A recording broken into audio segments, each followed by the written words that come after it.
Hello friends, तो ये medieval history का जो प्लेलिस्ट चल रहा है, तो अब इसमें हम देखेंगे जो प्रांतीय राज्य थे। मिडिएवल हिस्ट्री में प्रांतीय राज्य भी देखेंगे जो कि दिल्ली सल्तनत के काल में ही अपनी स्वतंत्रता की घोषणा कर देते हैं, तो वही हमें इसमें देखना है। तो पहले मैं बता दूं कि जो ये प्लेलिस्ट चल रहा है, तो आप लोग कृपया सीक्वेंस से देखने का कोशिश करें, और जो भी मैं चीज़ें पूरा करा चुका हूँ तो उसको आप लोग सीक्वेंस से ही देखते हैं। जैसे कि आप देखेंगे कि इसके पहले मैंने आपको सूफी मूवमेंट कंप्लीट किया था। सूफी मूवमेंट में भी बहुत कॉन्सेप्चुअल चीज़ें बताया था मैंने, और जो भी चीज़ मैं बताता हूँ वो कॉन्सेप्चुअल ही होता है। ऐसे मैं मतलब ज़्यादातर आपको पता ही होगा कि यूपीएससी में उतना फैक्ट का ज़रूरत है नहीं, लेकिन जो इंपॉर्टेंट फैक्ट है वो भी मैं बता ही देता हूँ। तो वैसे ही चल रहा है ये प्लेलिस्ट। और जो सूफी मूवमेंट था इसको बहुत ही अच्छे से मैंने बताया था, कैसे क्लासिफिकेशन है इसका, बासरा बेसरा, और फिर जो सिलसिले आते हैं उसके बारे में बताया था, सिलसिला क्या होता है। तो ये सब मैं पिछली वीडियो में बता चुका हूँ, और डिस्क्रिप्शन में आपको प्लेलिस्ट का लिंक मिल जाएगा। जो भी प्लेलिस्ट चल रही है, चाहे चैनल पे भी जाके आप प्लेलिस्ट वाले सेक्शन में देख सकते हैं। और जो कम्युनिटी पे मैं क्वेश्चन डालता हूँ, प्रीवियस ईयर पेपर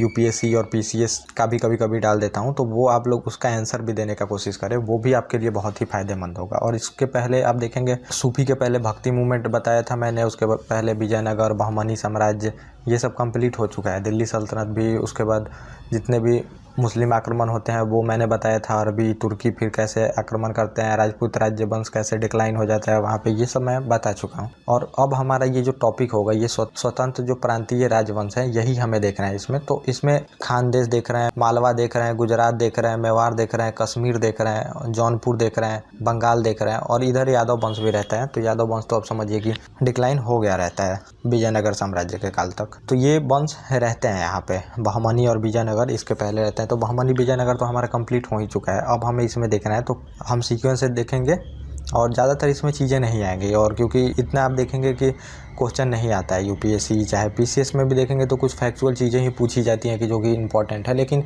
जो नोट्स होगा उसमें सभी चीज़ें मैं डाल चुका हूँ। जो कश्मीर का इतिहास ये हम देखेंगे तो मध्यकालीन भारत में तो बहुत लंबा जो ये नोट्स है उसमें सभी चीज़ें मैं डाल चुका हूँ। उसके बाद हम देखेंगे जौनपुर के बारे में, उसके बाद मतलब जो भी हैं वो मैं आपको बता दूंगा। तो 1-2 वीडियो लगेंगी, उसमें ये कंप्लीट हो जाएंगी। तो थोड़ा सा पहले आप लोग मैप देख लीजिए। जो दिल्ली सल्तनत के बाद जो ये स्वतंत्र प्रांतीय राजवंश बनते हैं, तो बनते हैं जब तैमूर का आप आक्रमण देखेंगे। जब तैमूर आक्रमण करता है 1398 ईस्वी में, तो वहाँ पे किसका शासनकाल रहता है देखेंगे आप, महमूद का शासनकाल रहता है। उसके बाद जितने भी ये राजवंश रहते हैं छोटे छोटे, सभी अपने स्वतंत्रता की घोषणा करने लगते हैं। और फिर यही एक जब स्वतंत्रता की घोषणा करेगा, और इन्हीं के जो नोबल रहते हैं वही स्वतंत्रता की घोषणा करते हैं। जो सूबेदार हैं चाहे इक्तेदार हैं, वही स्वतंत्रता की घोषणा अपने अपने करने लगते हैं। और पूरी तरह से दिल्ली सल्तनत देखेंगे कि यहाँ तक आ जाता है, बहुत छोटे इलाकों में आ जाता है तैमूर के आक्रमण के बाद। ये जौनपुर, बंगाल, कश्मीर तो इनके शासन में पहले से ही नहीं रहता है, कश्मीर का हमें अलग से ही देखना है। दिल्ली सल्तनत वाले यहाँ पे कब्जा नहीं कर पाते हैं। यहाँ पे देखेंगे कि मुगल कब्जा करेंगे, अकबर के टाइम में यहाँ पे इनका शासन स्थापित होगा, वो मैं दिखाऊंगा। और राजपूत का भी जीतता है लोग, फिर अपने इंडिपेंडेंट की घोषणा कर देते हैं। गुजरात हमें देखना है, ये भी इंडिपेंडेंट की घोषणा कर देता है। जितने भी रहते हैं इंडिपेंडेंट की घोषणा करने लगते हैं। जैसे सेंटर कमजोर होता है तो ये पूरी तरह से प्रवृत्ति ही बनी आई है। आप देख रहे हैं कि हमेशा जो स्टेट रहते हैं वो अपनी स्वतंत्रता की घोषणा कर देते हैं।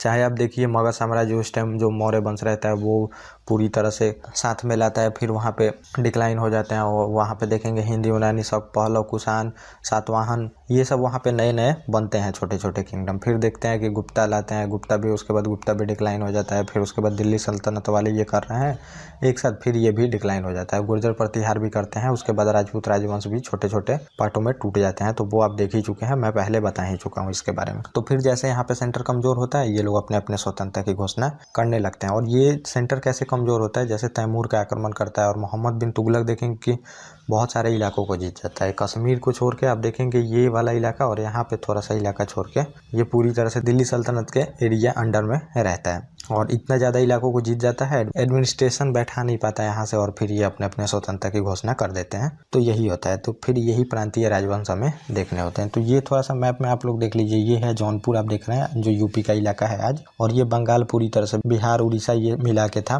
बंगाल वहाँ पे। और ये देख रहे हैं बहमनी एम्पायर जो कि मैं कंप्लीट करा चुका हूँ, और विजयनगर जो कि सदर्न टिप पे था वो कंप्लीट करा चुका हूँ। और ये मालवा बीच में रहेगा, तो ये भी हम देखेंगे। और ये गुजरात रहता है, ये सिंध है, तो सिंध हमें नहीं देखना, ये उधर रहेगा। राजपूत देखेंगे और हम कश्मीर देखेंगे। तो ये इतने हमें देखने हैं यहाँ पे। और ये गोंडवाना रहता है, तो ये इंडिपेंडेंट ही रहता है। तो ये छोटे छोटे जो समझिए कि प्रांत में बढ़ जाते हैं, छोटे छोटे साम्राज्य और इस पे राजवंश चलेंगे, यही हमें देखना है इसमें। तो पहले हम चलते हैं कश्मीर को देख लेते हैं और उसके बाद देखेंगे जौनपुर को। तो ये रहता है। फैक्ट तो बहुत सारी चीज़ें मैं लिखा हूँ, लेकिन उतना चीज़ें आपको नहीं देखना है इसमें। तो पहले ये इस पे देखेंगे शाह मीर वंश का इतिहास चलता है, लेकिन शाह मीर वंश मत समझिए, मेडिएवल हिस्ट्री का मैं ये बता रहा। इससे पहले जो सुहादेव नामक एक हिंदू रहता है, वो पहले हिंदू राजवंश की स्थापना करता है और इसी का ये मंत्री रहता है। समझिए शाह मीर जो रहता है ये 1339 से लेकर 40 में फिर क्या करता है, प्रथम जो मुस्लिम शासक रहता है उसकी स्थापना करता है कश्मीर पे। शमसुद्दीन शाह मीर के नाम से ये गद्दी पे बैठता है और राजधानी इंदरकोट को बनाता है, वही हमें देखना है। और जो वास्तविक संस्थापक आप देखेंगे तो शाह मीर, तो ये शाह मीर मतलब मुस्लिम वंश रहता है, यहाँ पे स्थापना करता है उसकी। और शमसुद्दीन शाह मीर के उपाधि से 1339 में ये शाह मीर वंश की स्थापना करता है, ये जिसे कश्मीर का पहला मुस्लिम राजवंश बोलते हैं। तो इसके पहले हिंदू राजवंश चलता है। तो मैंने पहले बता ही दिया, जो हमेशा तुर्की आक्रमण करते हैं उसके पहले अरबी करते हैं। तो यहाँ पे आप देखेंगे हिंदू शाही राजवंश चलते रहता है। जयपाल को आप देखे होंगे वहाँ पे, तो ये लोग रहते हैं, इनका शासन रहता है। और जो हिंदू शाही राजवंश रहता है तो हमेशा तक देखेंगे अरबी जो रहते हैं इनको रोक के रखता है। लेकिन हिंदू शाही धीरे धीरे टूटना जब शुरू होते हैं, जब टर्की आते हैं वहाँ पे आप देखेंगे कि ईरान वाले इलाके में टर्की ट्राइब जब आती है वहाँ पे, तो फिर वहाँ पे जो गजनवी साम्राज्य रहता है वो लोग वहाँ पे बार बार आक्रमण करते हैं। और फिर यहाँ पे आप देख रहे हैं गुर्जर प्रतिहार भी धीरे धीरे टूटने लगता है। तो इसमें चौहान, तोमर, परमार, गढ़वाल, सोलंकी, ये सब छोटे छोटे राजपूत राजवंश आते हैं। तो फिर उतना सपोर्ट मिलता नहीं है हिंदू शाही जो रहते हैं, तो उसके बाद ये धीरे धीरे डिक्लाइन हो जाता है। लेकिन जो अंतिम सुहादेव रहता है ये हिंदू शासक रहता है यहाँ का, और उसके बाद उसी का मंत्री रहता है, ये शाह मीर रहता है। और ये फिर यहाँ पे मुस्लिम राजवंश की स्थापना यहाँ पे कर देता है। और शाह मीर अपनी राजधानी को इंद्रकोट में बनाता है।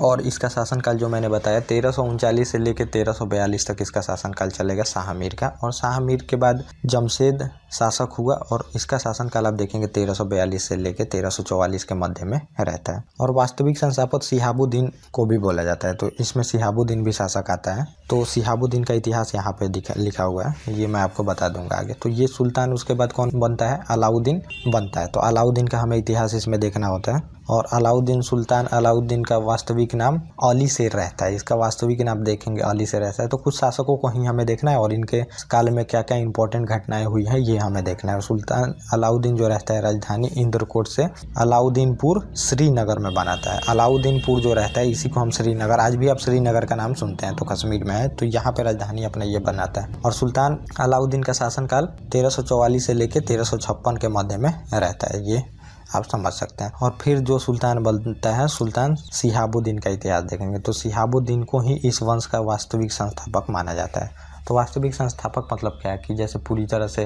साम्राज्य जो है स्टेबल नहीं हो पाया है, तो अब जो स्टेबल करने का काम करता है उसी को वास्तविक संस्थापक हम लोग बोल देते हैं। जैसे कि आप देखेंगे तो दिल्ली सल्तनत में कुतुबुद्दीन ऐबक आता है, तो वास्तविक संस्थापक हम लोग किसे बोलते हैं, इल्तुतमिश को बोलते हैं। क्योंकि वहाँ पे देखेंगे एक तो विद्रोह होते रहते हैं और ये दिल्ली से भी अपना जो रहता है वो शासन नहीं चलाता है, एल्दौस, कुबाचा, उसके डर से फिर ये दिल्ली नहीं आ पाता है। और वो काम कौन करेगा, इल्तुतमिश आके करेगा, वास्तविक संस्थापक इसीलिए उसको बोलता है। फिर ये राजधानी परिवर्तन करता है, एल्दौस, कुबाचा, इन लोगों को भी फिर परास्त करता है युद्ध में। तो इसी वजह से जो मतलब स्टेबल करता है शासन को उसको वास्तविक संस्थापक बोलते हैं। और शिहाबुद्दीन ने शरीकपुर और शिहाबुद्दीनपुर दो नगर बसाता है। तो नगर बसाता है, तो नगर बसाने का मैंने बताया ही था, नगर इसलिए बसाया जाता है ताकि जो इकोनॉमी में टैक्स हो सके वो आ सके।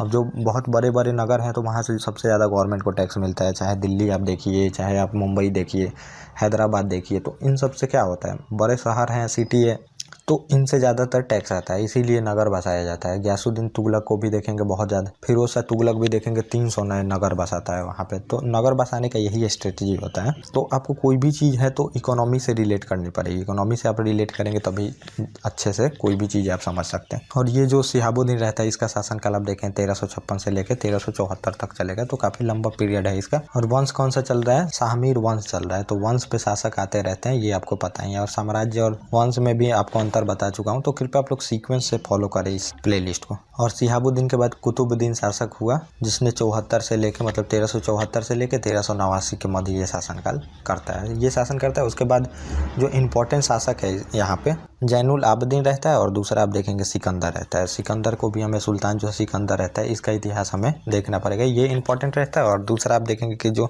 जैनुल आबदीन रहता है वो भी इंपॉर्टेंट शासक रहता है, तो इसमें हमें यही देखना होता है। तो सुल्तान सिकंदर जो रहता है वो हिंदुओं के माथे पे चंदन लगाने पर प्रतिबंध कर देता है। तो जो हिंदू माथे पे चंदन लगाते हैं उस पर ये प्रतिबंध कर देता है। इसका मेनली मोटिव क्या रहता है कि जितने भी हिंदू जनता रहते हैं वो कश्मीर छोड़ के यहाँ से भाग सके, तो ये करता है। और इसी के शासनकाल में ये जो सिकंदर रहता है तो देखेंगे तैमूर का भी आक्रमण होता है और सुल्तान सिकंदर ही सबसे पहले कश्मीर में गैर मुस्लिम जो जनता रहती है उस पर जजिया कर लगा देता है। जजिया कर लगाता है क्योंकि मैं बता ही दिया आपको कि जो इसका मोटिव रहता है कि जितने भी गैर मुस्लिम जनता है वो कश्मीर को छोड़ के जाए, तो इसके लिए ये जजिया कर भी लगाता है ताकि वो फाइनेंशियली, मैंने बोला था कि सप्रेस किया जाता था जनता को फाइनेंशियली, मतलब जैसे वर्ल्ड बैंक है चाहे WTO है तो क्या करता है पहले ट्रेड पे ही आपको रोक लगाता है, चाहे फाइनेंशियली जो चीज़ें हैं उस पर रोक लगा देता है। तो फिर मतलब देश को बात मनवाने के लिए बाद में युद्ध एक सहारा होता है, चाहे जो सैनिक होता है वो बात का सहारा होता है। तो पहले आप देखेंगे तो IMF चाहे WTO क्या करता है, पहले यही सब प्रतिबंध लगाता है। तो वही चीज़ें फाइनेंशियली सेपरेस पहले किया जाता है जजिया के तहत। अगर इससे बात नहीं मानोगे तो फिर वहाँ पे तलवार का सहारा भी लिया जाता है।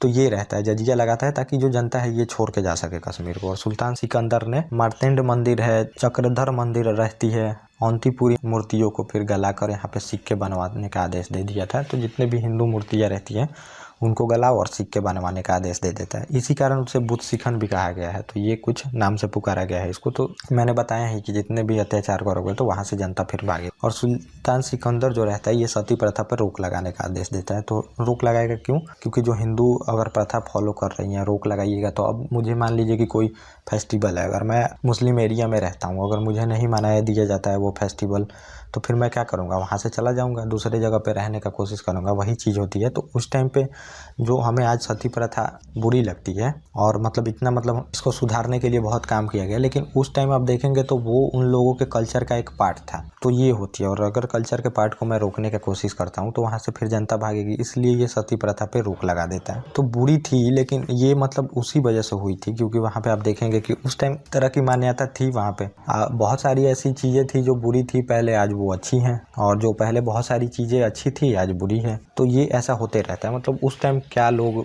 मानते हैं, क्या उस टाइम मतलब उनके अनुसार क्या चीज़ें अच्छी हैं बुरी हैं, ये सब उस टाइम के अनुसार कुछ चीज़ें अच्छी थी जो आज हमें बुरी लगती हैं। जैसे कि आप देखेंगे इंडियन सोसाइटी में तो क्या मतलब स्त्रियों से क्या वहाँ पे डिमांड रहती थी कि स्त्रियाँ सबकी सेवा करें, सौहार्द में रहें, अच्छे मतलब कि पहनावा का कल्चर अलग था। लेकिन आज वो सब चीज़ें चेंज हो गई हैं। अब मतलब ये सब अलग हैं चीज़ें, ये सब अगर रोक लगता है तो बुरा माना जाता है। तो सोसाइटी के अनुसार व्यू, परसेप्शन ये सब चेंज होते रहते हैं। तो वही चीज़ है, उस टाइम उन लोगों के लिए ये एक कल्चर का पार्ट था समझिए। तो इसको ये सेपरेट करता है कि ताकि जनता वहाँ से भाग सके। और सुल्तान सिकंदर के शासनकाल में ही देखेंगे 1389 से 1413 के मध्य इसका शासनकाल चलता है। और सुल्तान सिकंदर के बाद अली शाह शासक हुआ जिसका शासनकाल आप देखेंगे 1413 से लेकर 1420 के मध्य रहता है। और फिर इंपॉर्टेंट जो शासक आता है आप इसमें देखेंगे जैनुल आबदीन रहता है, ये इंपॉर्टेंट शासक रहता है यहाँ। और इसको कश्मीर का अकबर भी बोला जाता है। तो मतलब इसकी जो नीति थी वो सहिष्णु थी, इस वजह से इसको अकबर से जोड़ा जाता है। तो अकबर की भी नीति ऐसा माना जाता है कि वो धार्मिक सहिष्णुता की नीति रखा था। तो वो भी मैं आपको बताऊंगा जब मुगल हम देखेंगे। तो उसमें कुछ उसका पॉलिटिकल मूव भी था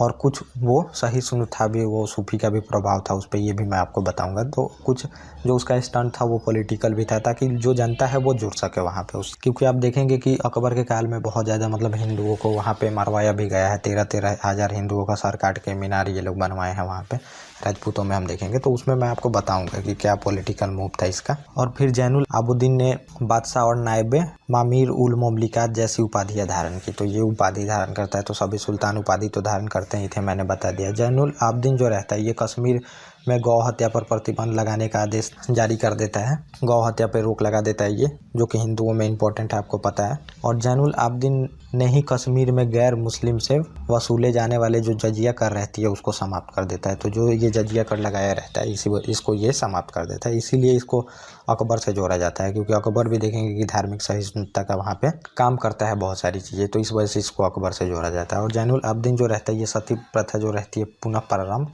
करने का आदेश दे देता है क्योंकि वहाँ पे उन लोगों के लिए वो पार्ट था लाइफ का। और ये मुस्लिम आक्रमण के ही वजह से देखेंगे सती प्रथा, जौहर प्रथा, ये उसी वजह से आती है क्योंकि ये लोग बदसलूकी करते थे। इनका युद्ध जो होता था, युद्ध के मैदान से छोड़ के जितने भी साम्राज्य में लोग रहते थे वहाँ तक जाता था युद्ध इनका।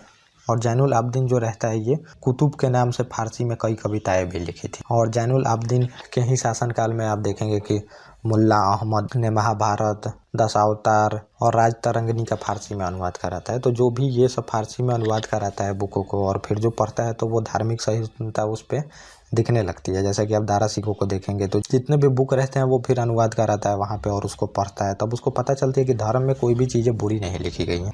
और जब ज़्यादातर आप धर्म की चीज़ों को पढ़ने लगेंगे तो वहाँ पे आपको ये सब जितने भी कट्टरपंथी, चाहे एक धर्म को अच्छा सोचना, ये सब चीज़ें आप भूल जाएंगे, क्योंकि कोई भी धर्म बुरा नहीं होता है, कोई भी धर्म में बुरी चीज़ें नहीं लिखी होती है। ये बात समझिए। अगर कोई भी धर्म को 100 करोड़ लोग, 10 करोड़, 20 करोड़ जो भी लोग हो अगर फॉलो कर रहा है तो उसमें बुरी चीज़ें नहीं हो सकती, ये आपको पता होनी चाहिए, क्योंकि उतने लोग अगर फॉलो कर रहे हैं तो कोई बुरा चीज़ उसमें होता नहीं। और यदु भट्ट जो रहता है, जैन प्रकाश तथा भटावड़ ने जैन विलास नाम के ग्रंथ की रचनाएं जैनुल आबदीन के ही शासनकाल में किया है। तो इसकी शासनकाल में ही ये रचनाएं हुई हैं। और कश्मीर में मूल्य नियंत्रण व्यवस्था ये लागू करता है, जो कि अलाउद्दीन खिलजी देखते हैं लागू करता है, तो इस वजह से इसको कश्मीर का अलाउद्दीन कहा जाता है। और जैनुल आबदीन जो रहता है, धार्मिक सहिष्णुता के कारण ही कश्मीर का अकबर भी इसको कहा जाता है। तो कश्मीर का अकबर भी कहा जाता है, ये धार्मिक जो चीज़ें करा रहा है मैंने जो ऊपर बताया आपको, और जो मूल्य नियंत्रण करता है, क्योंकि अलाउद्दीन भी देखेंगे इस टाइम तक मूल्य नियंत्रण करके जा चुका है, तो वही चीज़ों को यहाँ पे ये लागू करना चाहता है, तो इस वजह से इसको कश्मीर का अलाउद्दीन भी बोलते हैं। और ये अकबर से पहले है, तो इसी वजह से इसको अकबर का पूर्वगामी कहा जाता है। और जैनुल आबदीन रहता है अपने अंतिम समय में देखेंगे शिकायतनामा ग्रंथ की रचना की थी। जब इसका अंतिम टाइम रहता है, ऊपर जाने अंतिम टाइम रहता है, तो ये अपने शिकायतनामा ग्रंथ की रचना करता है। और जैनुल आबदीन का शासनकाल 1320 से लेकर 1370 तक चलेगा, तो काफ़ी लंबा टाइम पीरियड है। आप देख रहे हैं 50 साल है लगभग। और जैनुल आबदीन के बाद देखेंगे हाजी खां शासक हुआ यहाँ पे, और इसका शासनकाल लगभग 2 वर्ष ही चलता है, 1470 से लेकर 1472 तक। और हसन शाह का इतिहास क्या है, हसन शाह अगला शासक होता है, और इसका शासनकाल आप देखेंगे 1372 से लेकर 1382, 10 साल तक चलता है। और हसन शाह के शासनकाल में 1479 में भयंकर अग्निकांड होता है, जिससे कि जो उत्तर पूर्वी भाग रहता है ये नष्ट हो जाता है, तो वहाँ पे काफ़ी इकोनॉमिकली लॉस होती है, तो ये डिजास्टर रहता है इसके लिए। और हसन शाह के बाद आप देखेंगे मोहम्मद शाह तृतीय, मिर्जा हैदर, मलिक दौलत चक, मोहम्मद गाजी और मोहम्मद याकूब शाह शासक हुए, तो बहुत ज़्यादा इसके बाद भी शासक हुए आप देख रहे हैं। और जो मैंने बताया कि दिल्ली सल्तनत का तो अधिकार रहता नहीं है इस पर।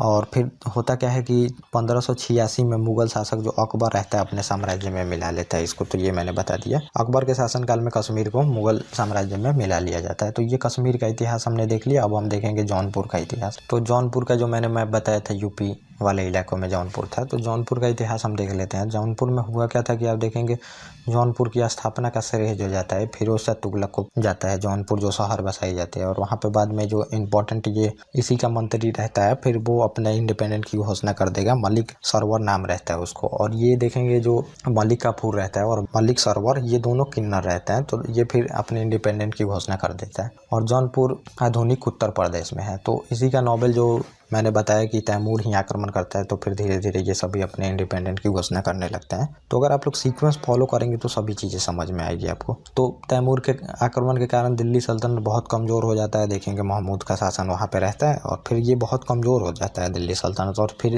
इसी के नोबल जितने रहते हैं वो सभी अपने इंडिपेंडेंट की घोषणा करने लगते हैं। और फिर होता क्या है कि जौनपुर जो शहर रहती है, पहले देखेंगे ये कौन, फिरोज शाह तुगलक बसाया, और ये अपने भाई जौना खां रहता है, उसी के स्मृति में चचेरा भाई रहता है, उसी के स्मृति में ये अपना ये शहर को ये बसाता है। जौना खां को ही मोहम्मद तुगलक बोलते हैं, मोहम्मद बिन तुगलक, तो इसी के याद में ये बनाया रहता है। और स्वतंत्र सरकी राजवंश की स्थापना फिर ये मलिक सरवर कर देता है, इसी का प्रांतपति रहता है। और 1300 फिर देखेंगे 59 में फिरोज शाह तुगलक ने अपने चचेरे भाई मोहम्मद बिन तुगलक, मूल नाम जौना खां था, की याद में जौनपुर नगर को बसाया था। तो ये मैंने बता ही दिया आपको। तो ये अपने चचेरे भाई के स्मृति में बनाता है फिरोज शाह तुगलक। और दिल्ली सल्तनत के समय जौनपुर को पूर्वी प्रांत की राजधानी के तौर पर मान्यता प्रदान की गई थी। तो राजधानी जैसे आज आप देखेंगे तो दिल्ली भी हमारी राजधानी है, और फिर देखेंगे आप मुंबई को भी राजधानी में गिना जाता है, चाहे कोलकाता जो बड़े सिटी होते हैं उसको गिना जाता है। तो फिर ये जौनपुर को भी पूर्वी प्रांत की राजधानी के रूप में देखा जाता था। और जौनपुर में स्वतंत्र राज्य की स्थापना का श्रेय देखेंगे सरकी वंश की स्थापना होती है, और मलिक जो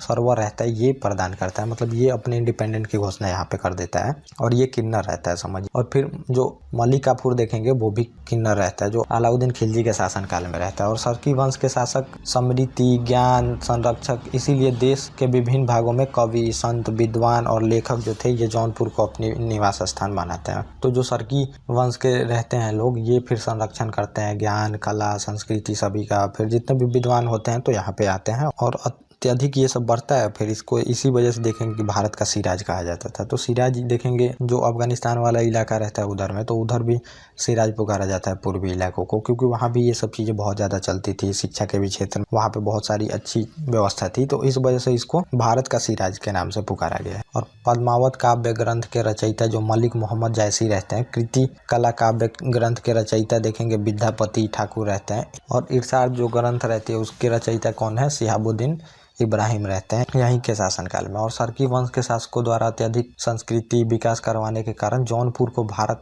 का सिराज कहा जाता है। तो ये मैंने बता ही दिया आपको। और सरकी वंश के प्रमुख शासक आप देखेंगे मलिक सरवर, मुबारक शाह, इब्राहिम शाह, मोहम्मद शाह और महमूद शाह और हुसैन शाह रहते हैं प्रमुख शासक आप देख रहे हैं। और सरकी वंश का शासन काल 1394 से लेकर 1505 तक चलता है। लगभग मतलब 75 साल तक इनका शासनकाल चलता है। और देखेंगे रहता है, फिर से दिल्ली सल्तनत में इसको मिला लेता है जौनपुर को। तो ये रहता है। तो अब हमें मलिक सरवर का इतिहास देखना है, ये काफ़ी इंपॉर्टेंट शासक है। और तो यही मलिक सरवर आप देख रहे हैं, यही इंडिपेंडेंट की घोषणा जो करता है। तो ये तुगलक वंश के शासन में नसरुद्दीन जो मोहम्मद है, इसी के शासनकाल में आप देखेंगे तैमूर भी आक्रमण करता है। और ख्वाजा जहाँ व मलिक के सर की उपाधि से फिर इसको पूर्व क्षेत्र का प्रशासन की जिम्मेदारी सौंपा था। और यही फिर इंडिपेंडेंट की घोषणा कर देता है। और 75 साल तक समझिए ये अपने इंडिपेंडेंट ही रहते हैं। और बाद में फिर लोधी जो रहता है, लोधी वंश का शासक, ये मिला लेता है फिर से दिल्ली सल्तनत में। और तुगलक वंश के ही शासन में नसरुद्दीन मोहम्मद ने मलिक सरवर को अपना वजीर बना के जौनपुर राज्य की जिम्मेदारी सौंप दी थी। तो इसी के शासनकाल में जो तुगलक वंश का ही शासक नसरुद्दीन मोहम्मद मैंने बताया, यही वजीर बना के इसको उधर का प्रशासक नियुक्त करता है। और नसरुद्दीन मोहम्मद के शासनकाल में मलिक सरवर जो रहता है, ये जौनपुर में स्वतंत्र राज्य सरकी राजवंश की स्थापना यहाँ पे करता है, नींव डाल देता है। और यही पहला शासक रहता है सरकी वंश का, मलिक सरवर। और मलिक सरवर, मलिक उस सर्क के भी नाम से इसको जाना जाता है, मलिक सरवर को। और मलिक सरवर का शासनकाल आप 1394 से लेकर 1399 तक देखेंगे। तो ज़्यादा दिन तक शासन ये कर नहीं पाता, 5 साल तक लगभग ये शासन करता है। और मुबारक शाह आता है उसके बाद देखेंगे। तो अगला शासक मुबारक शाह को देखेंगे। और मुबारक शाह जो रहता है मलिक सरवर का दत्तक पुत्र रहता है, जिसका वास्तविक नाम करण भूल रहता है, ये शासक बनता है। और मुबारक शाह को सरकी वंश का पहला शासक माना जाता है, जिससे कि सुल्तान की उपाधि धारण की। तो ये जो वास्तविक संस्थापक वाला मैंने बताया कश्मीर के इतिहास में, तो यही चीजें थी। फिर ये जाके सुल्तान की उपाधि धारण करता है। तो पहले जो शासक रहता है वो इंडिपेंडेंट की अपनी घोषणा करता है, तो वो पूरी तरह से नहीं करता है, क्योंकि अभी थोड़ा थोड़ा उसको डर रहता है। लेकिन जो अगला शासक आएगा उसके बाद उसको कोई लगाव नहीं रहता है, जो कि सेंटर रहता है, वो पूरी तरह से इंडिपेंडेंट की घोषणा करके अपनी, और वहाँ पे स्वतंत्र राज्य तो स्थापित कर ही देगा और साथ में सुल्तान की भी उपाधि धारण करने लगता है। तो ये हम पहले से ट्रेंड देखते आ रहे हैं। और मुबारक शाह का शासनकाल आप देखेंगे 1399 से 1401 के मध्य रहता है। तो काफ़ी छोटा छोटा शासनकाल रहेगा। और इब्राहिम शाह फिर आता है शासन में। और इब्राहिम शाह का आप शासनकाल देखेंगे तो इब्राहिम शाह को मुबारक शाह का छोटा भाई माना जाता है। तो मुबारक शाह जो अभी मैंने बताया उसका छोटा भाई था। और सरकी शैली का जन्मदाता इब्राहिम शाह को ही माना जाता है। सरकी शैली है एक, तो सरकी शैली का जन्मदाता। ये कुछ फैक्चुअल चीज़ें हैं जो कि आपको एग्जाम में आएंगी, तो ये थोड़ा थोड़ा आप लोग जान लीजिए। इब्राहिम शाह का शासनकाल जौनपुर को भारत सिराज की उपाधि प्राप्त करता है। तो सिराज इसीलिए फिर यहाँ पे अत्यधिक जो संस्कृति का विकास होता है, कला का विकास होता है, इस वजह से इसको सिराज के नाम से पुकारा जाने लगता है। जो मैंने सिराज बताया उधर हमारा पूर्वी इलाका है भारत के बाद उधर, तो वो सिराज वहाँ पे स्थान रहता है, वो फेमस रहता है इन सब चीज़ों के लिए, फिर उसको इस नाम से पुकारा जाता है। और फिर इब्राहिम शाह के दरबार में शिहाबुद्दीन इब्राहिम और कृतिलता काव्य ग्रंथ के रचनाकार विद्यापति ठाकुर भी रहते थे। ये इंपॉर्टेंट फैक्ट है, जो ये बुक लिखे हैं उसके ये लेखक यहाँ पे रहते हैं। और इब्राहिम शाह के शासनकाल में ही देखेंगे जो फारसी ग्रंथ है, हसिया है ए हिंदी, बाहर उल मौजाद, फतवा है इब्राहिम शाही तथा जो इरशाद जैसी ग्रंथ है, इसी के शासनकाल में होती है। और जौनपुर में अटाला जो मस्जिद है उसका निर्माण इब्राहिम शाह के शासनकाल में ही पूरा किया जाता है। जो अटाला मस्जिद है उसका निर्माण इसी के शासनकाल में होता है। और झागरी भी मस्जिद का निर्माण इब्राहिम शाह के ही शासनकाल में हुआ है। तो ये बहुत इंपॉर्टेंट शासक है, इसी के बारे में आपको याद रखना है। और इब्राहिम शाह को सरकी वंश का सबसे महानतम शासक माना जाता है। अब इतनी सारी निर्माण हो रही है, इतना काव्य लिखे जा रहे हैं, और फिर सिराज के नाम से इसी के शासनकाल में ये फेमस होता है जौनपुर, तो ये इंपॉर्टेंट हुआ ही, तो इसको आपको ध्यान रखना है। और इब्राहिम शाह का शासनकाल आप देखेंगे 1401 से लेकर 1440 तक चलता है। तो काफी लंबा इसका शासन शासनकाल है, इसी वजह से ये इंपॉर्टेंट है। उसके बाद मोहम्मद शाह का इतिहास देखेंगे, इसके बाद शासक बनता है मोहम्मद शाह। और मोहम्मद शाह को इब्राहिम शाह का ज्येष्ठ पुत्र माना जाता है, जो इब्राहिम शाह हम पीछे देख लिया। और मोहम्मद शाह के शासनकाल में सबसे बड़ी उपलब्धि थी कि चुनार की विजय माना जाता है। तो ये चुनार का जो विजय था ये काफ़ी इंपॉर्टेंट था। टैक्टिकल आप देखेंगे चाहे जोग्राफिकल, बहुत ही इंपॉर्टेंट था इनके लिए। तो फिर ये लोग विजय करते हैं। और मोहम्मद शाह का शासनकाल आप देखेंगे 1440 से लेकर 1457 के मध्य रहता है। उसके बाद मोहम्मद शाह का इतिहास देखेंगे तो ये महमूद शाह रहता है, ये मोहम्मद शाह रहता है। तो दोनों अलग है, ये आप लोग ध्यान में रखिएगा। ये मोहम्मद शाह है, ये महमूद शाह है, थोड़ा सा नाम में डिफरेंस है। और मोहम्मद शाह का ये रहता है तो ये महमूद का ही पुत्र रहता है मोहम्मद शाह। और मोहम्मद शाह का मूल नाम जो रहता है भीखन खां रहता है, वास्तविक सुल्तान मोहम्मद शाह था और वास्तविक नाम सुल्तान मोहम्मद शाह था इसका। और मोहम्मद शाह का शासनकाल आप देखेंगे 1457 से लेकर 1458, तो 1 वर्ष ही चलता है, ज़्यादा दिन तक इनका शासनकाल चलता नहीं। और हुसैन शाह रहता है अगला शासक, और ये अंतिम भी शासक। और हुसैन शाह मोहम्मद शाह का भाई रहता है। तो जो मोहम्मद शाह आप ऊपर देख रहे हैं इसी का भाई रहता है ये। और हुसैन शाह को सरकी वंश का अंतिम शासक माना जाता है। तो अंतिम मैंने बता ही दिया उसके बाद। और फिर देखेंगे हुसैन के शासनकाल में जो सिकंदर लोदी रहता है, सिकंदर लोदी जौनपुर को दिल्ली सल्तनत में शामिल कर लेता है। तो सिकंदर लोदी के शासनकाल में लोदी वंश का ये शासक है, ये दिल्ली में फिर से शामिल हो जाता है। और 1505 में फिर हुसैन शाह की मृत्यु हो जाती है और सरकी वंश अंत हो जाता है यहाँ पे। तो ये जौनपुर का इतिहास था। सिकंदर लोदी के शासनकाल में फिर ये दिल्ली सल्तनत में मिल जाता है। तो अब हम लोग देख लेते हैं बंगाल का इतिहास क्या था। बंगाल के इतिहास में जब देखते हैं कि कुतुबुद्दीन ऐबक आता है और उसके साथ उसका जो सेनापति रहता है बख्तियार खिलजी रहता है, तो वो वहाँ पे मैंने थोड़ा सा बताया था जब दिल्ली सल्तनत की स्थापना होती है वहाँ पे, तो गोरी के ये गुलाम रहता है कुतुबुद्दीन ऐबक और इसका गुलाम ये रहता है बख्तियार खिलजी। और ये फिर जाता है उधर बंगाल वाले इलाकों में। अभी तो ये लोग जो थे तो समझिए कि ये राजस्थान, दिल्ली वाला इलाका और ये पंजाब वाला इलाका जीत पाते हैं, लेकिन इन लोगों को ये चांस नहीं रहता कि उधर जाके वो लोग जीत पाएंगे बंगाल वाले इलाकों को। लेकिन आप देखेंगे कि जो बख्तियार खिलजी रहता है ये कुतुबुद्दीन ऐबक का दास रहता है। दास मतलब गुलाम समझिए। और ये वहाँ पे ये सैनिक कमांडर ही रहता है। ये जाता है वहाँ पे और बंगाल वाले इलाकों को जीतता है वहाँ पे, और नालंदा विश्वविद्यालय को वहाँ पे तहस नहस कर देता है, वहाँ पे आग लगा देता है। कई महीनों तक आग जलते रह जाती है, इतना बुक रहता है नालंदा में। तो ये करता है। तो यही हमें देखना है बंगाल के इतिहास को। तो यहाँ पे आप देखेंगे बंगाल को दिल्ली सल्तनत में कौन मिलाता है, तो ये बख्तियार खिलजी, आप नाम याद रखेंगे। ये दिल्ली सल्तनत में मतलब ये दिल्ली सल्तनत का अधीन रहता है बंगाल। बख्तियार खिलजी वहाँ पे जीता जाता है उसको। और इलियास शाही वंश यहाँ पे स्थापना होती है। किसके काल में होती है? मोहम्मद बिन तुगलक के काल में। जब देखेंगे कि मोहम्मद बिन तुगलक के काल में ही दिल्ली सल्तनत अपना बहुत विस्तार करता है, और वहीं पे इसके काल में ही जब देखेंगे लास्ट फेज रहता है इसका, तब यहाँ पे ये कमजोर होने लगता है सल्तनत, और वहाँ पे जितने भी प्रांत रहते हैं अपने अपने स्वतंत्रता की घोषणा करने लगते हैं। तो यहाँ पे जो रहता है मोहम्मद बिन तुगलक के काल में देखेंगे इलियास शाही वंश की स्थापना होती है। और हाजी इलियास रहता है, ये इसकी स्थापना करता है। तो हाजी इलियास इसकी स्थापना करता है। इंडिपेंडेंट मतलब जो ये बंगाल है, हाजी इलियास शाही वंश की यहाँ पे स्थापना होती है हाजी इलियास द्वारा। तो यही हमें देखना है। तो मोहम्मद बिन तुगलक के शासनकाल में इलियास शाही वंश तथा बंगाल में स्वतंत्र राज्य की स्थापना होती है। शमसुद्दीन जो हाजी इलियास रहता है वो स्थापना करता है। तो ये यहाँ पे लिखा भी है। और हाजी इलियास का शासनकाल आप देखेंगे कितना चलता है, तो ये 1342 से लेकर 1357 तक इसका शासनकाल आप देखेंगे चलता है। और इसमें जो प्रमुख आपको शासक देखना है तो सिकंदर शाह हो गया, चाहे गयासुद्दीन आजम हो गया, यही हमें देखना होता है, ज़्यादातर देखना नहीं होता है बंगाल के इतिहास के बारे में। तो ये प्रांतीय जो राज्य मैं आपको बता रहा हूँ स्वतंत्र राज्य, तो ये ज़्यादातर है नहीं और ज़्यादा आपको क्वेश्चन भी नहीं मिलेगा इसमें देखने को एग्जाम में। तो अभी जो हमारा फोकस है तो वो एग्जाम को लेके है, तो हम ज़्यादा देख भी नहीं सकते इसमें, लेकिन जो इम्पोर्टेंट है थोड़ा बहुत आपको पता होनी चाहिए, उतना मैं बता दे रहा हूँ। और अगर आप लोगों को मतलब स्पेशल चाहिए अगर किसी भी चीज़ पे वीडियो, तो वो आप लोग कमेंट में बता सकते हैं, वो मैं बना दूंगा उस पर स्पेशल वीडियो। जो शासक हो, चाहे जो राजा हो, चाहे जो कहानियाँ हो, इतिहास में बहुत सारी कहानियाँ हैं जिसको इतिहास में दिखाने का कोशिश नहीं किया गया है, चाहे इम्पोर्टेंट नहीं समझा गया है तो उसको बुक में मेंशन नहीं किया गया है, क्योंकि बुक में मेंशन करने का वही चीज़ें होती हैं कि जो इतिहास में बहुत बड़ा इम्पैक्ट डाली हो। अब आपको बुक में जैसे बहुत लोग बोलते हैं कि ये चीज़ें बुक में नहीं डाली गई हैं, ये इतिहास छिपाया गया है, तो अब गवर्नमेंट वो सब पढ़ाने लगे तो फिर वो आपका वही है कि एक सिलेबस तो बड़ा हो जाएगा और दूसरी बात है मतलब बल्कि हो जाएगा स्टूडेंट पे, इसलिए नहीं डाला जाता है। बहुत लोग उसकी आलोचना करते हैं, तो ये बात रहती है, क्योंकि आपको हज़ारों कहानियाँ मिलेंगी जो कि बहुत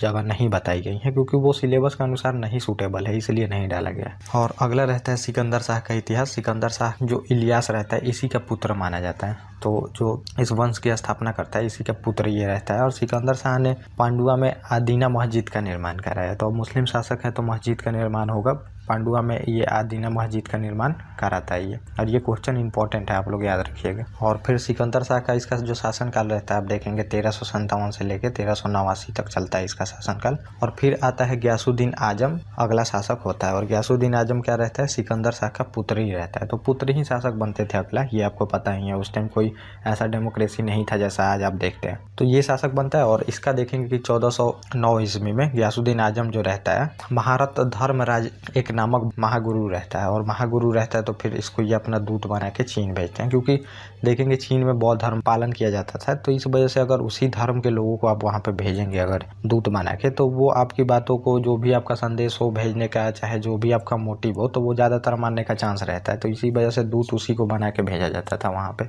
और इसका शासनकाल आप देखेंगे 1389 से लेकर 1409 तक चलता है। और गयासुद्दीन आजम के बाद आप देखेंगे शासक बहुत सारे आते हैं, उसके बाद शमसुद्दीन हमजा आता है, शिहाबुद्दीन बायजीद शाह आता है, अलाउद्दीन फिरोज शाह आता है, गणेश, उसके बाद देखेंगे अलाउद्दीन मोहम्मद शाह आता है, शमसुद्दीन अहमद शाह आता है, और नसीरुद्दीन मोहम्मद शाह आता है। तो ये प्रमुख शासक उतना है नहीं, इस वजह से इनके बारे में बस नाम देके छोड़ा गया है यहाँ पे, तो ये रहता है। और हम इम्पोर्टेंट कुछ जो है इसमें शासक वो हम देख लेते हैं। तो अगला जो इम्पोर्टेंट शासक है तो इसमें देखेंगे रुकनुद्दीन बर्बाक शाह रहता है, ये भी इम्पोर्टेंट शासक है, इसीलिए इसको दिया गया है इसमें। बर्बाक शाह जो रहता है बंगाल का सबसे सज्जन एवं ईमानदार शासक माना जाता है, तो सबसे सज्जन और ईमानदार शासक है ये। और ये भारत का सबसे मतलब प्रथम शासक ऐसा माना जाता है जिसके पास सबसे ज़्यादा गुलाम थे, विदेशी गुलाम, वो भी इसी के पास थे सबसे ज़्यादा, फिर भी इसको सज्जन और ईमानदार माना जाता था। तो जैसा मैंने बताया पहले ही आपको कि कुछ चीज़ें जो उस टाइम चलती थी आपको अभी बुरी लग सकती है, लेकिन वो उस टाइम के लिए सबसे अच्छी मानी जाती थी,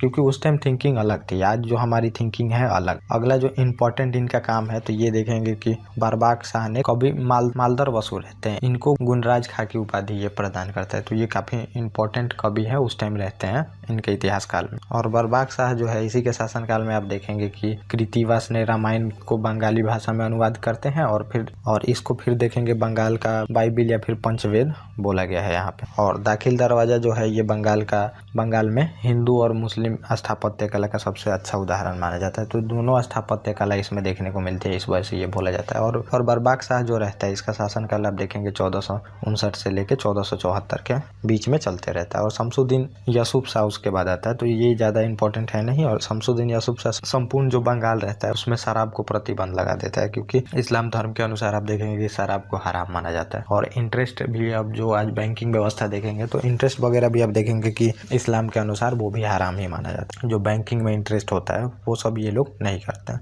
और शमसुद्दीन यूसुफ शाह रहता है, इसका शासनकाल 1478 से लेकर 1481 तक चलता है। और उसके बाद अगला शासक आता है जलालुद्दीन फतेह शाह, और इसका इतिहास ज़्यादातर है नहीं, ये देखेंगे कि लगभग 1481 से लेकर 1487 के मध्य इसका शासनकाल चलता है। और ये इलियास शाही वंश का अंतिम शासक रहता है, तो ये अंतिम शासक माना जाता है। लेकिन मतलब समझिए कि इनका शासक तो खत्म हो गया, लेकिन उसके बाद भी राजा मानते रहते हैं जो अगला शासक आता है, लेकिन उनका इंपॉर्टेंट कोई खासा प्रभाव रहता नहीं है। तो उसके बाद देखेंगे जलालुद्दीन फतेह के बाद सैफुद्दीन फिरोज, उसके बाद नसरुद्दीन मोहम्मद, शमसुद्दीन मुजफ्फर, ये कुछ अगले शासक होते हैं, लेकिन ये इंपॉर्टेंट है नहीं। उसके बाद दूसरी वंश की स्थापना यहाँ पे हो जाती है। और इसके पहले ही आप देखेंगे इसी वंश के काल में आप देखेंगे कि जो फिरोज शाह तुगलक आता है, तो फिरोज शाह तुगलक क्या करता है, इस पर अधिकार तो कर लेता है, अधिकार करके उसको क्या करता है कि फिर से ये लोग अपने इंडिपेंडेंट की घोषणा ना करें, इसके लिए जो बंगाल रहता है इसको 3 भागों में बांट देता है। लखनौती देखेंगे उत्तर बंगाल को, और सोनार गांव देखेंगे पूर्वी बंगाल को, और सतगांव फिर इन भागों में बांट देता है, मतलब 3 भागों में बंगाल को बांट देता है। बंगाल बहुत बड़ा इलाका रहता है, आज आप जो बंगाल देखेंगे वो नहीं रहता है,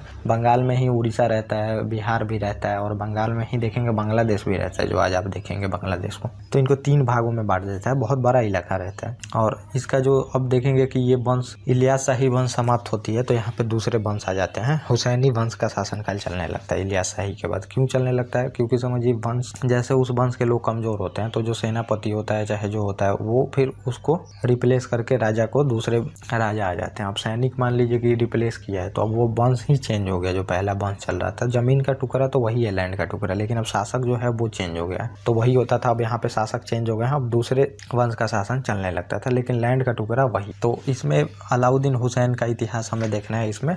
और नुसरत शाह का इतिहास देखना ये भी इम्पोर्टेंट रहता है। तो अलाउद्दीन हुसैन शाह कृष्ण का अवतार इसको बताया गया है। वह नृपति तिलक, जगत भूषण, खलीफुल्लाह जैसी प्रख्यात जो उपाधि रहती है ये धारण करता है और इसी के द्वारा हुसैनी वंश की स्थापना होती है। तो ये मैंने बता ही दिया आपको। और इसी के शासनकाल में आप देखेंगे हुसैन के शासनकाल में मालधर वसु रहते हैं। ये भागवत जो पुराण रहती है उसका अनुवाद करते हैं श्री कृष्ण विजय के नाम से, संस्कृत अनुवाद करते हैं, मतलब संस्कृत में ये अनुवाद करते हैं। जो भागवत पुराण है उसका श्री कृष्ण विजय के नाम से संस्कृत में अनुवाद ये करते हैं। और अलाउद्दीन हुसैन के ही शासनकाल में जो वैष्णव संत चैतन्य महाप्रभु रहते हैं, बंगाल और बिहार में वैष्णव धर्म का प्रचार प्रसार करते हैं। ये कुछ फैक्ट है। तो यहाँ पे ज़्यादातर चीज़ें समझाने वाली है नहीं, उतना मैं उसी वजह से नहीं समझा पा रहा आप लोगों को। और ये क्वेश्चन पीसीएस में आएगा, ये सब ज़्यादातर चीज़ें आपको यूपीएससी में तो नहीं आएगा, आप ये लिख कर। और बंगाल में अलाउद्दीन जो हुसैन रहता है सत्यपीर नामक आंदोलन की शुरुआत की थी, जो एक सूफी आंदोलन था। तो ये भी आप लोग ध्यान रखिएगा। और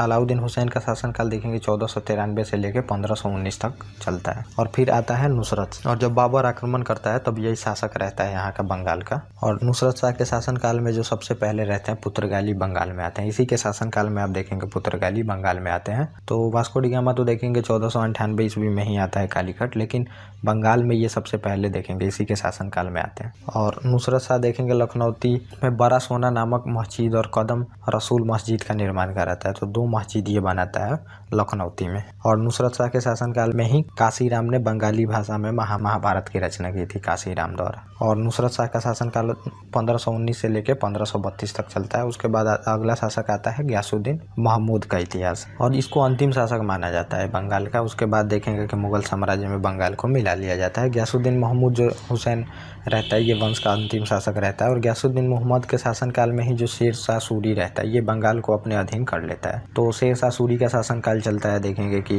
हुमायूं को हराता है वो। और फिर मुगल में बीच में देखेंगे शेर शाह सूरी का शासनकाल आता है, तो वो मैं आपको बताऊंगा जब मुगल हम देखेंगे। वहीं फिर क्या करता है, बंगाल को अपने अधीन कर लेता है। तो पहले ये इधर जो देखेंगे मॉडर्न इंडियन हिस्ट्री में यूपी वाला अवध का इलाका रहता है, उधर ही शेर शाह रहता है, बाद में इनको बंगाल को मिला लेगा। बंगाल वो सब एक ही में आता था, बंगाल में ही आता था, आप समझिए। और गयासुद्दीन मोहम्मद का शासनकाल देखेंगे 1333 से लेकर 1338 चलता है। उसके बाद ये मुगल साम्राज्य में मिला लिया जाता है बंगाल को। तो ये हमने कुछ देख लिया स्वतंत्र जो प्रांतीय राज्य हैं। तो इसमें मैंने आपको बता दिया बंगाल के बारे में, और फिर उसके बाद जौनपुर भी बता दिया, और जो कश्मीर है वो भी बता दिया। तो 3 हमने देख लिया। और जो मानिए अभी भी है कुछ, तो उसमें हम मालवा देखेंगे, और फिर गुजरात और मेवाड़, और उसके बाद खानदेश। 3-4 बच रहे हैं। तो ये जो 3-4 बच रहे हैं वो मैं अगले वीडियो में कंप्लीट कर दूंगा, क्योंकि ये काफ़ी समझिए कि थोड़ा इंटरेस्टिंग टॉपिक आपको नहीं लग रहा होगा, क्योंकि जो कॉन्सेप्चुअल चीज़ें हैं वो इसमें मैं बता नहीं पा रहा। इस वजह से आप लोग सोच रहे होंगे कि बोरिंग टाइप का आप लोगों को लग रहा होगा, लेकिन इंपॉर्टेंट है। अगर पीसीएस का आप तैयारी करते हैं तो आप देख भी सकते हैं, ये क्वेश्चन आपको बार बार पूछा जाता है, रिपीट करके ये सब क्वेश्चन आते रहते हैं। और ज़्यादा फैक्चुअल नहीं आता है, कुछ इंपॉर्टेंट फैक्चुअल ही आता है जो कि आपको यहाँ पे दिया गया। सभी चीज़ें आपको याद नहीं करनी है इसमें। तो मेरे ख्याल से मतलब कोई भी टॉपिक ऐसा छोड़ना जरूरी है नहीं, भले आप ना पढ़े, इसको स्किप कर दे, लेकिन आपके नोट्स में होना चाहिए। और जो मेरा मोटिव है तो मैं तो पढ़ाऊंगा ही, क्योंकि पीसीएस को लेकर चल रहा हूँ। तो बाद में स्टूडेंट ये ना बोले कि यहाँ से क्वेश्चन आया है और क्वेश्चन बना नहीं है और आपने बताया नहीं है। जो भी चीज़ें हो तो वो तो मुझे कंप्लीट करना है, तो मैं कंप्लीट, लेकिन जो स्किप करना चाहे वो कर सकता है। इंपॉर्टेंट मिडिएबल हिस्ट्री में आपको होगा, देखेंगे दिल्ली सल्तनत होगा, वहाँ से क्वेश्चन आएंगे। और जो भी क्वेश्चन आएंगे यूपीएससी में तो आप देखेंगे एडमिनिस्ट्रेटिव हिस्ट्री से ज़्यादा आएंगे। और फिर मुगल से भी क्वेश्चन आएंगे, तो मुगल से भी एडमिनिस्ट्रेटिव हिस्ट्री से ज़्यादा आते हैं। और कल्चर वाला पार्ट तो है ही इंपॉर्टेंट, आपको पता होगा। तो ये होता है, ज़्यादातर पॉलिटिकल हिस्ट्री से क्वेश्चन आता नहीं है, लेकिन कॉन्सेप्ट आपको पता होनी चाहिए। अगर मतलब पकड़ है, अगर सही में अच्छा आंसर लिखना चाहते हैं तो आपको सभी चीज़ें पता होनी चाहिए। तब उसके बाद जो आप आंसर लिखने बैठेंगे तो वो आपको मतलब जो पेन होता है बिल्कुल नहीं रुकेगा, वो सीधे आपके मन में आते जाएगा, आप लिखते जाएंगे। नहीं तो फिर वहाँ पे सोचना पड़ेगा, पॉइंट याद करके जाना पड़ेगा, ऐसे हो जाता है। और एक बार अगर आप कॉन्सेप्चुअल चीज़ें जो भी है क्लियर हो गई, क्यों हुआ, कैसे हुआ, ये सब पता कर लिए, तो फिर जो मेंस है वो आपके लिए इजी हो जाएगा। और मेंस ही इंपॉर्टेंट है। पीटी तो आप समझिए कि एक मतलब वो है मेंस देने का जरिया है, बस आपको कटअप पार करके मेंस देना है। मेन मोटिव अगर एग्जाम निकालना है तो वो तो मेंस में करना होगा, और फिर मेंस में ज़्यादा नंबर रहता है तो इंटरव्यू भी थोड़ा ईजी हो जाता है। तो ये आपको समझनी पड़ेगी। तो बस आप लोग सीक्वेंस अगर फॉलो करें तो मैं बोल रहा हूँ कि पीटी और मेंस दोनों का कंप्लीट हो जाएगा, और कुछ भी नहीं सोचनी पड़ेगी। अगर आप लोग सभी लेक्चरों को देखते हैं तो एक बार देख के देखिए, और उसके बाद जो प्रीवियस ईयर पेपर है वो भी एक बार बना के आप लोग देखिए। आपको पक्का है कि प्रीवियस ईयर भी पेपर बनेगा। और दूसरी बात है कि आपका जो मेंस का आंसर राइटिंग है वो भी लिख पाएंगे और अच्छा अंडरस्टैंडिंग भी बनेगा किसी भी सब्जेक्ट पे। क्योंकि ऐसा नहीं है मैं रैंडम कहीं से उठा के कोई भी पढ़ा देता हूँ, बिल्कुल प्लेलिस्ट है, सभी सब्जेक्टों का प्लेलिस्ट है और बिल्कुल सीक्वेंस जैसे है वैसे ही पढ़ाऊंगा, जो जैसे कॉन्सेप्चुअल चीज़ें हैं वैसे ही समझाई जाएगी आप। ओके गाइज, और जो कम्युनिटी पे मैं क्वेश्चन डालता हूँ उसको भी आप लोग देने का आंसर कोशिश करें, वो भी बहुत ही इंपॉर्टेंट है आपके लिए। बिना प्रैक्टिस के कुछ नहीं होगा, पढ़ कितना भी ले प्रैक्टिस बहुत जरूरी। तो अगर पीटी में नहीं सोचना है तो वो आंसर आप लोग देते रहें, वहाँ पे जो क्वेश्चन डलता है कम्युनिटी वाले सेक्शन पे यूट्यूब के, वहाँ पे आप लोग को आंसर देना बहुत ही प्रॉफिट होगा, तो वो भी आप लोग देने का कोशिश करें। ओके गाइस, थैंक यू, और अब हम मिलेंगे अपने नेक्स्ट लेक्चर में। और ये जो बाकी इंडिपेंडेंट स्टेट हैं, ये स्वतंत्र प्रांतीय जो राज्य हैं, ये हम कंप्लीट कर लेंगे अगले वीडियो में, और उसके बाद मुगल साम्राज्य कंप्लीट करेंगे, उसमें थोड़ा टाइम लगेगा। Okay guys, thank you.